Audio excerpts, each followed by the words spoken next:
Hi,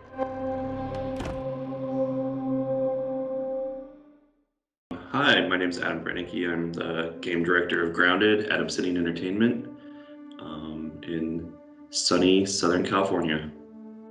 So I want to talk about it's been a while since we've talked to you. I mean, you obviously went into Xbox Early Access and you've gotten a lot of feedback on the game. What's it been like seeing players finally experience your game out of closed beta from family and friends? Yeah, it's been really awesome. We've got so many players playing right now, which has blown everyone away. I don't think anyone expected it to be such a huge success right off the bat. And with how many players we're just getting tons of good feedback alongside with it. And so we're going to try to, we're compiling all that feedback, we're listening, and we're just getting all that good, all the information that we're gathering is just going to make the game better, and that's what's most important for us. But it's awesome that so many people are interested in the title.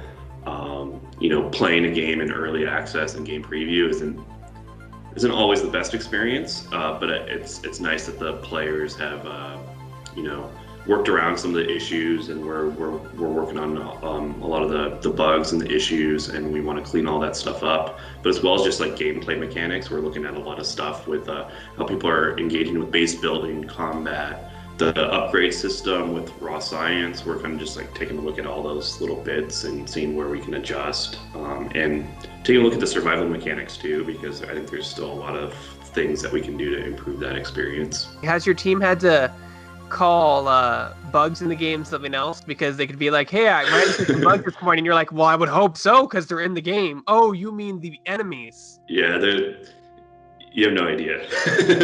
we've had a lot of puns and a lot of jokes.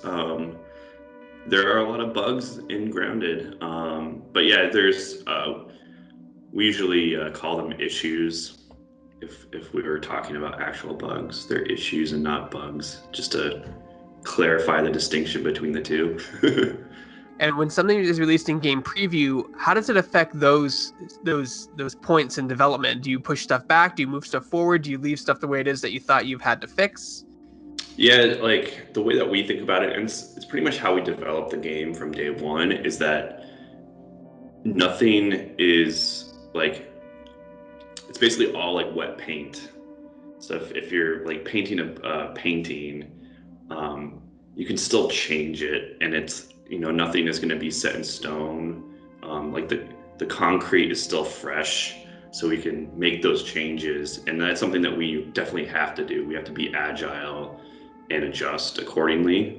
So yeah, there's a lot of things that we have planned for, that we just have to kind of take it month by month to see where the game is at, and what's on the on our to-do lists, and make those adjustments depending on what do we think today is the highest priority thing that we should work on.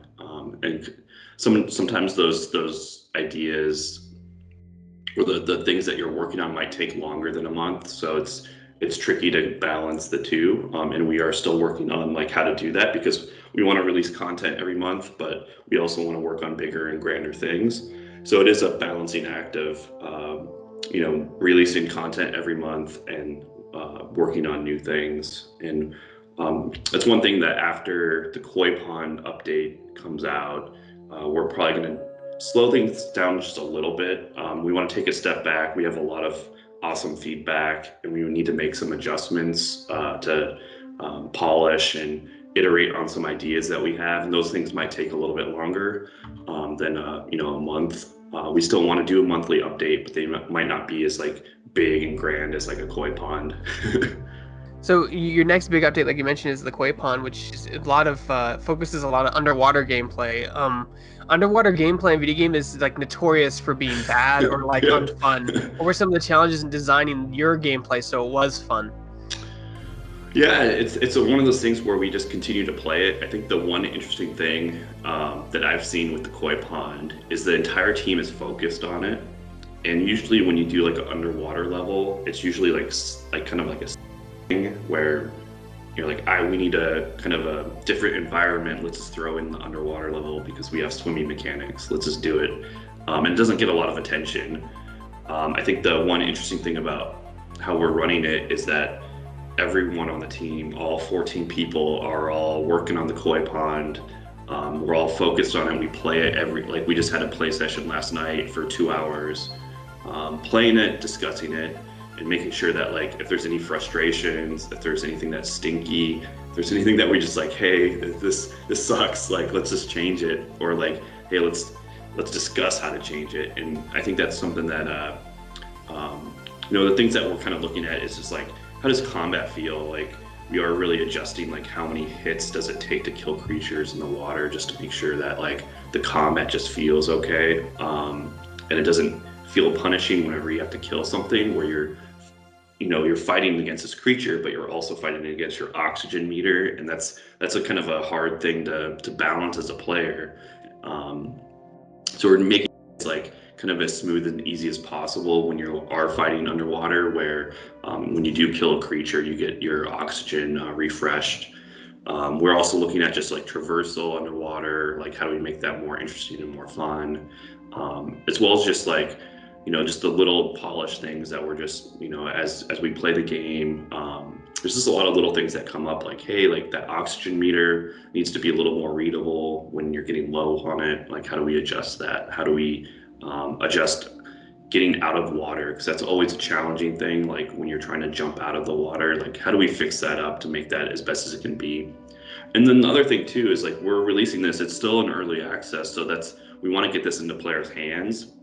I think the important thing is to communicate to the player base of what our goals are with the water content, so they can give us feedback if we're not hitting that mark, and we can make those adjustments.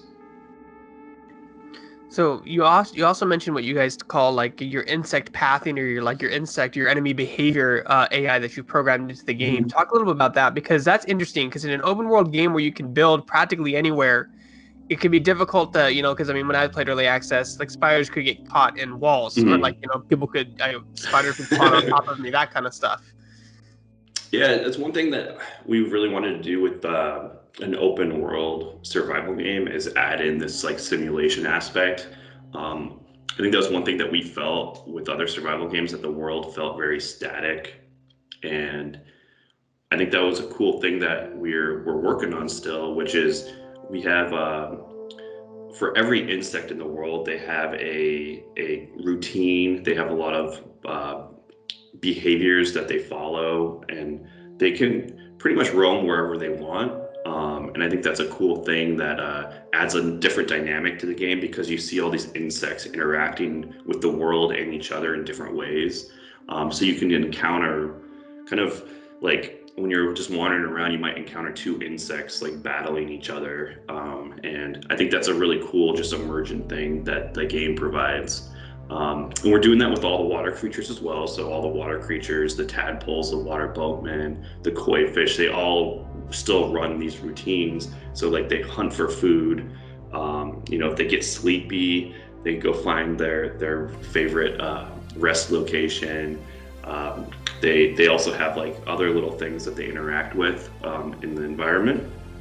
I think all this like just makes like swimming around and even on land just a really dynamic and cool experience. But yeah, it does, and it's one of those things that since it is very dynamic and unpredictable, you do get unpredictable things, and that's something that we just want to keep tuning and figuring out, like, hey, like spiders shouldn't be in this area just because of X, Y, and Z reasons, or how can we fix that? Is it difficult? I mean, because you're owned by Microsoft, but the game is on PC, Xbox One. It'll be on the Series X and the Series S. That's 4 different platforms you have to optimize for. Is that difficult to do that? How does that work?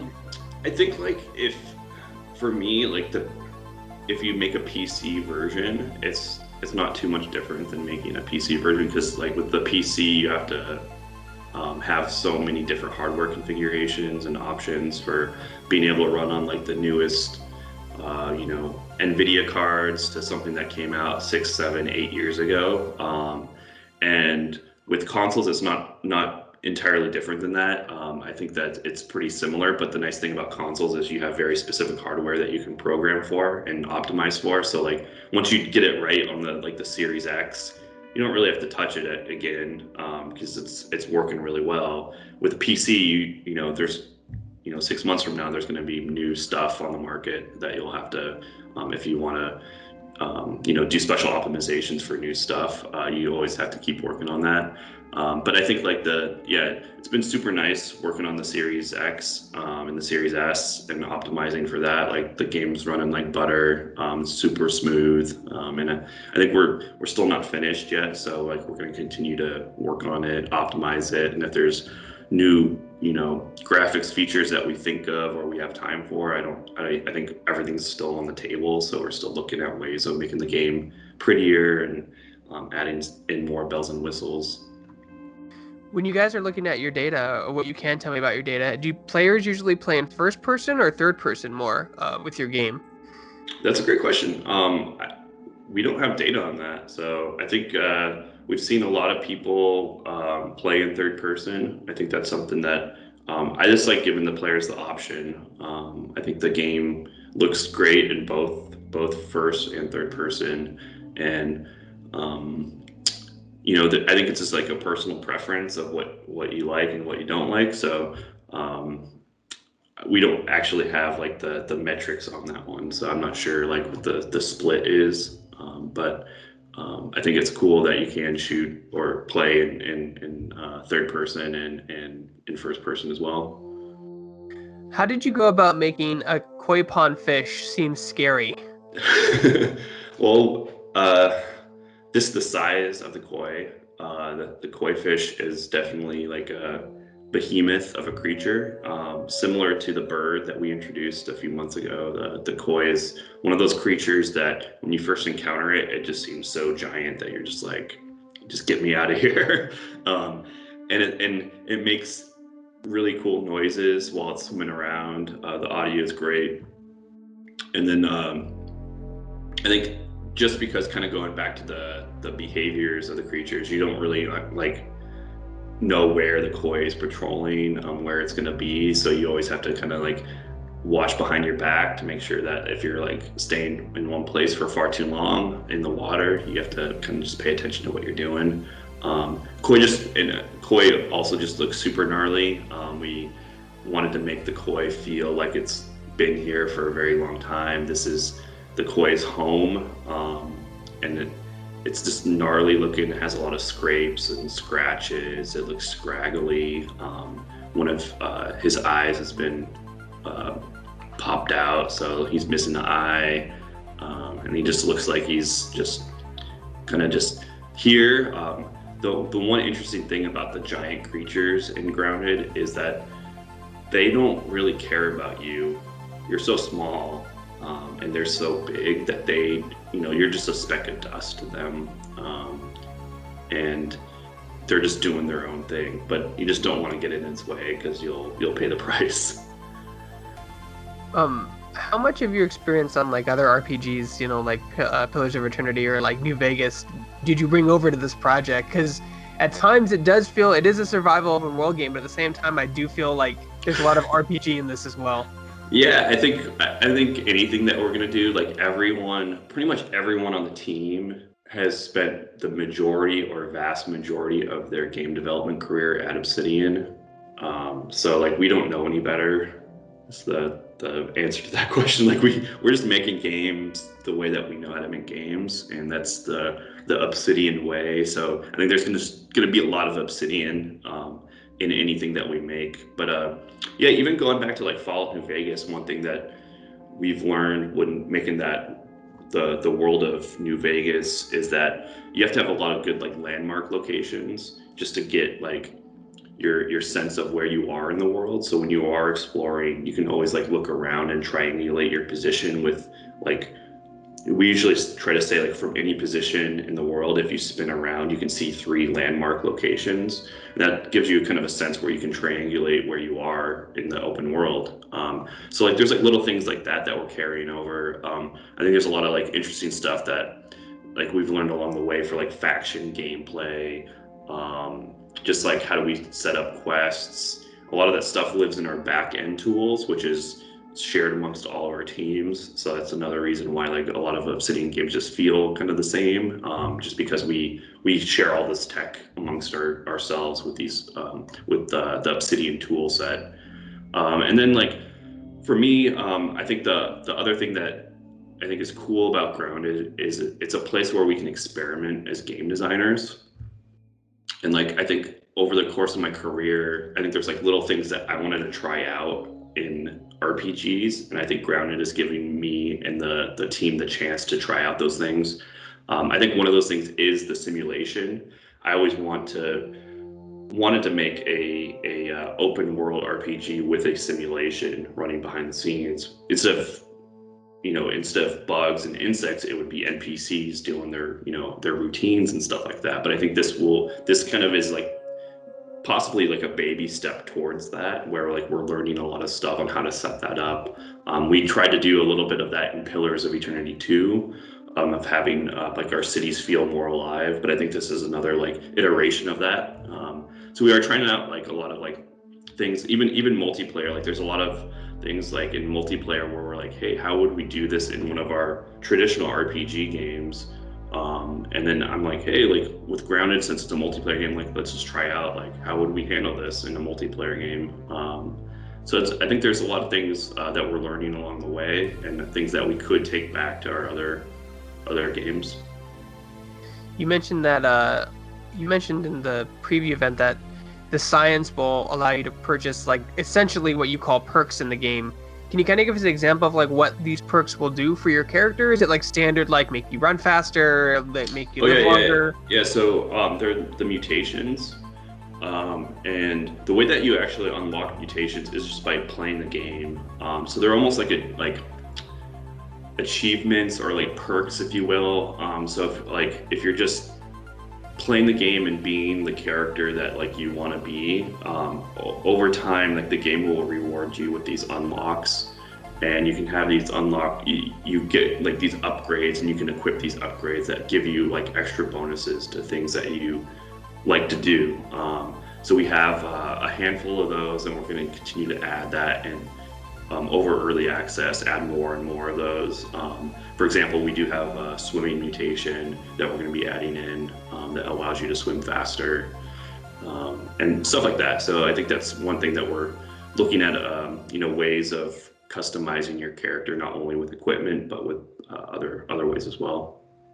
I think it's funny because me personally, I've never cared for survival games. I've tried Rust. I never could get into Minecraft, but I really like Grounded. And it's funny how like the aesthetic or the theme of the game can kind of pull player into that genre without realizing it, Yeah, I think that's one thing that we definitely have. It was intentional, I guess I should say. Like that's one thing that we do like think about quite a bit, is like the game is very like approachable, not only as like the idea of the game, but just the art style. So like, and then we do that with a lot of the gameplay mechanics. Like we just want to make sure that like, even if you're not a survival game like player, you don't like that super hardcore nitty gritty, like I need to watch every calorie I eat, and I need to really pay attention to like my surroundings, and if I don't build a shelter, I'm gonna starve and die, and then I have to restart the game. We definitely like look at all that and say like, hey, how can we make this experience just more like fun? I think that's how we look at it. Like, how can we make survival fun? I think that's and just have fun with it too. So if there's like fun things that we can add in, that's definitely something that separates us from the typical survival game. My next question is, I could sit here all day and ask you, if you're going to add X, Y, A, B, C, right? And even if you are, you can't say anything, So I guess I can form the question like this: can you talk about the process of selecting insects and animals you want to put in the game? Like, take us through the conference room, like how you guys say, well, let's add a millipede. How would this work? Like, how does that work in your work process? Yes.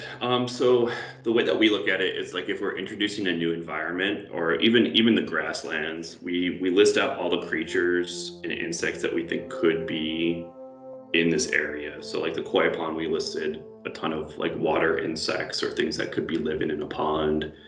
In the grasslands, we just listed, we just brainstorm and just anything goes. So we just list it, and then we kind of talk about each one of like, what kind of utility does this have? Like, is this a neutral creature? Is this a hostile creature? Is this just a creature that maybe has some specific effect.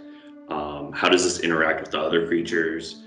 And then we kind of like give everything like a difficulty score, like a millipede, for example, that's extremely high difficulty in terms of implementation. Like that's going to take a custom rig to build that has new technology that we don't have.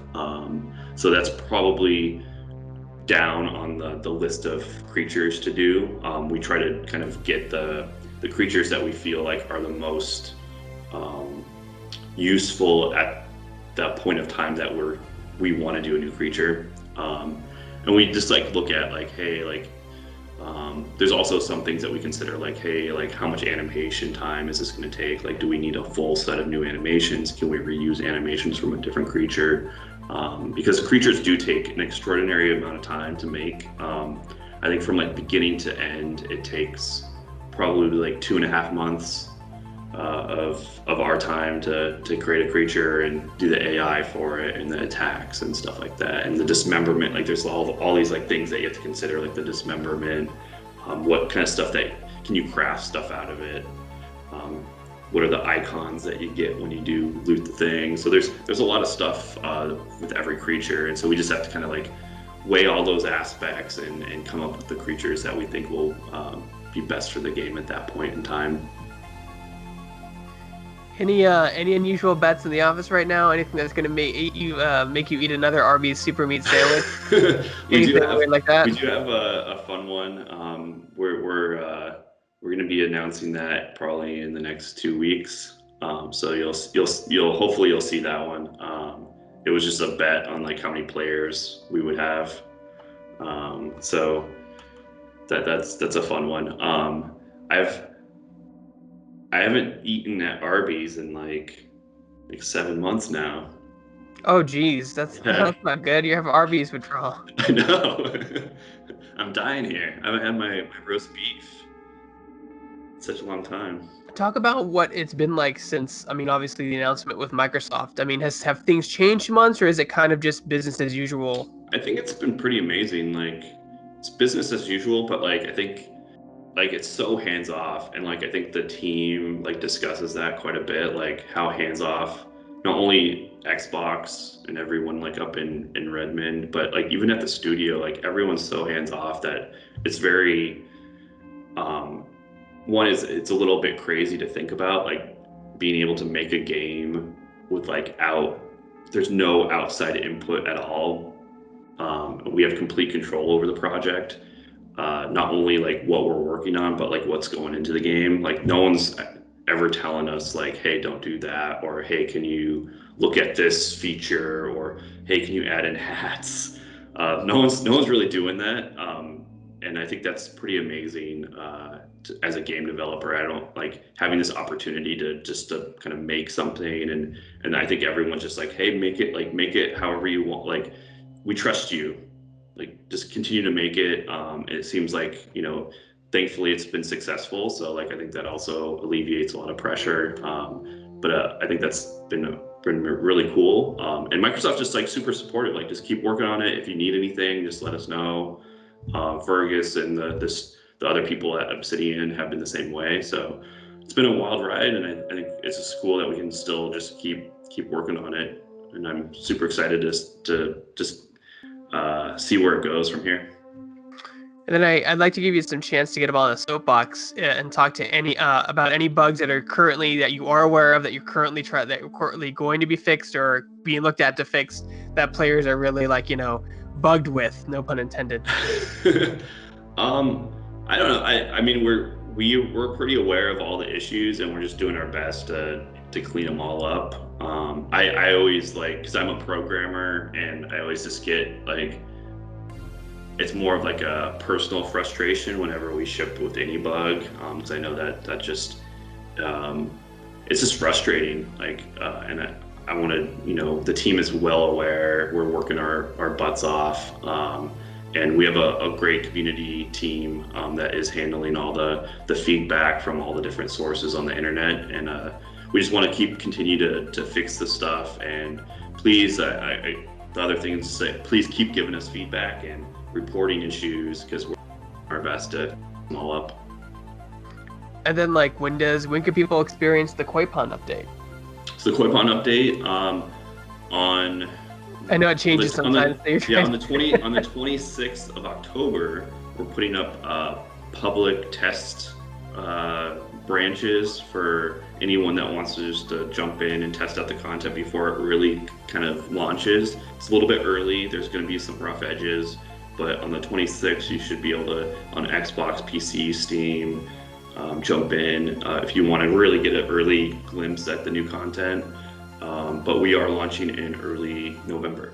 Do you feel any pressure when it comes to, I mean, obviously games as a service, this is a game as a service. There's a lot of pressure, I think, for developers to release content monthly. I mean, do you see that being the pattern for Grounded? Is that something you think you eventually want to do? Is that something that is the goal? Or do you think it'll be like more, we'll release content when it's ready, like when we have something to show kind of thing? I think we want to always release something every month, just even if it's just a big patch of like quality of life stuff or bug fixes. I think that also keeps the team like honest of like always having something that's playable and shippable. I think we do, like, our team is very small, so it's really tough to do something like the Koi Pond every month because it's